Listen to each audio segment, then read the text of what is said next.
ऐसे भक्तों को तो स्वयं भगवान भी भजते हैं। एक बार बीड़ा बजाते हुए नारद जी भगवान श्री राम के द्वार पर पहुँचे। नारायण नारायण। नारद जी ने देखा कि द्वार पर हनुमान जी पहरा दे रहे हैं। हनुमान जी ने पूछा, हे नारद मुनि, कहाँ जा रहे हो? नारद बोले, मैं प्रभु से मिलने आया हूँ। नारद जी ने हनुमान जी से पूछा, प्रभु इस समय क्या कर रहे हैं? हनुमान जी बोले, पता नहीं, पर कुछ बही खाते का काम कर रहे हैं। प्रभु बही खाते में कुछ लिख रहे हैं। नारद जी बोले, अच्छा लिखा पढ़ी कर रहे हैं क्या? हनुमान जी बोले, मुझे पता नहीं, मुनिवर आप स्वयं ही देखाना।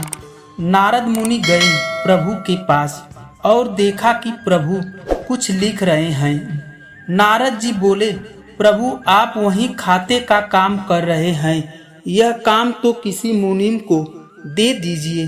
प्रभु बोले, नहीं नारद, मेरा काम मुझे ही करना पड़ता है, यह काम मैं किसी और को नहीं सौंप सकता। नारद जी बोले, अच्छा प्रभु, ऐसा क्या काम है? ऐसा आप इस बही खाते में क्या लिख रहे हो? प्रभु बोले, तुम क्या करोगे देखकर जाने दो। नारद जी बोले, नहीं प्रभु बताइए, ऐसा आप इस बही खाते में क्या लिखते हैं? प्रभु बोले, हे देवर्षि, इस बही खाते में उन भक्तों के नाम हैं जो मुझे हर पल भजते हैं, मैं उनकी नित्य उपस्थिति लगाता हूँ। नारद जी बोले, प्रभु अच्छा जरा बताइए मेरा नाम कहाँ पर है? नारद मुनि ने बही खाते को खोलकर देखा तो उनका नाम सबसे ऊपर था। नारद जी को गर्व हो गया, मुझे मेरे प्रभु सबसे ज्यादा अच्छे भक्त मानते हैं। पर नारद जी ने देखा कि हनुमान जी का नाम उस बही खाते में नहीं है। नारद जी सोचने लगे कि हनुमान जी तो प्रभु श्री राम जी के प्रिय भक्त हैं, फिर उनका नाम इस बही खाते में क्यों नहीं है? क्या प्रभु उनके नाम भूल गए हैं? नारद मुनि आए हनुमान जी के पास और बोले, हे हनुमान जी, प्रभु के बही खाते में उन सब भक्तों के नाम हैं जो नित्य प्रभु को भजते हैं, पर आपका नाम उसमें कहीं नहीं है। हनुमान जी ने कहा, हे मुनिवर, होगा आपने शायद ठीक से नहीं देखा होगा। नारद जी बोले, नहीं नहीं, मैंने ध्यान से देखा, पर आपका नाम कहीं नहीं था।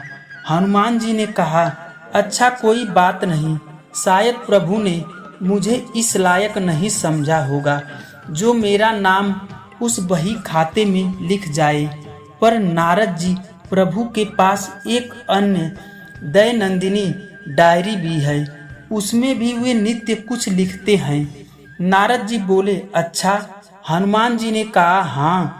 नारद मुनि फिर गए प्रभु श्री राम के पास और बोले, हे प्रभु, सुना है कि आप अपनी अलग से दैनंदिनी डायरी भी रखते हैं, उसमें आप क्या लिखते हैं? प्रभु श्री राम बोले, हाँ मुनिवर, पर वह तुम्हारे काम की नहीं है। नारद जी ने कहा, प्रभु बताइए, मैं देखना चाहता हूँ कि आप उसमें क्या लिखते हैं। प्रभु मुस्कुराए और बोले, हे मुनिवर, मैं इनमें उन भक्तों के नाम लिखता हूँ जिनको मैं नित्य भजता हूँ। नारद जी ने डायरी खोलकर देखा तो सबसे ऊपर हनुमान जी का नाम था। यह देखकर नारद जी का अभिमान टूट गया। शिक्षा दोस्त, कहने का तात्पर्य यह है कि जो भगवान को केवल जिह्वा से भजते हैं उनको प्रभु अपना भक्त मानते हैं, और जो मुझे हृदय से भजते हैं उन भक्तों को वे स्वयं भक्त हो जाते हैं। ऐसे भक्तों को प्रभु अपनी हृदय रूपी विशेष सोच में रखते हैं। धन्यवाद दोस्तों, यह कहानी आपको कैसी लगी हमें लाइक और कमेंट करके ज़रूर बताना और हमारे चैनल को सब्सक्राइब भी करना। धन्यवाद।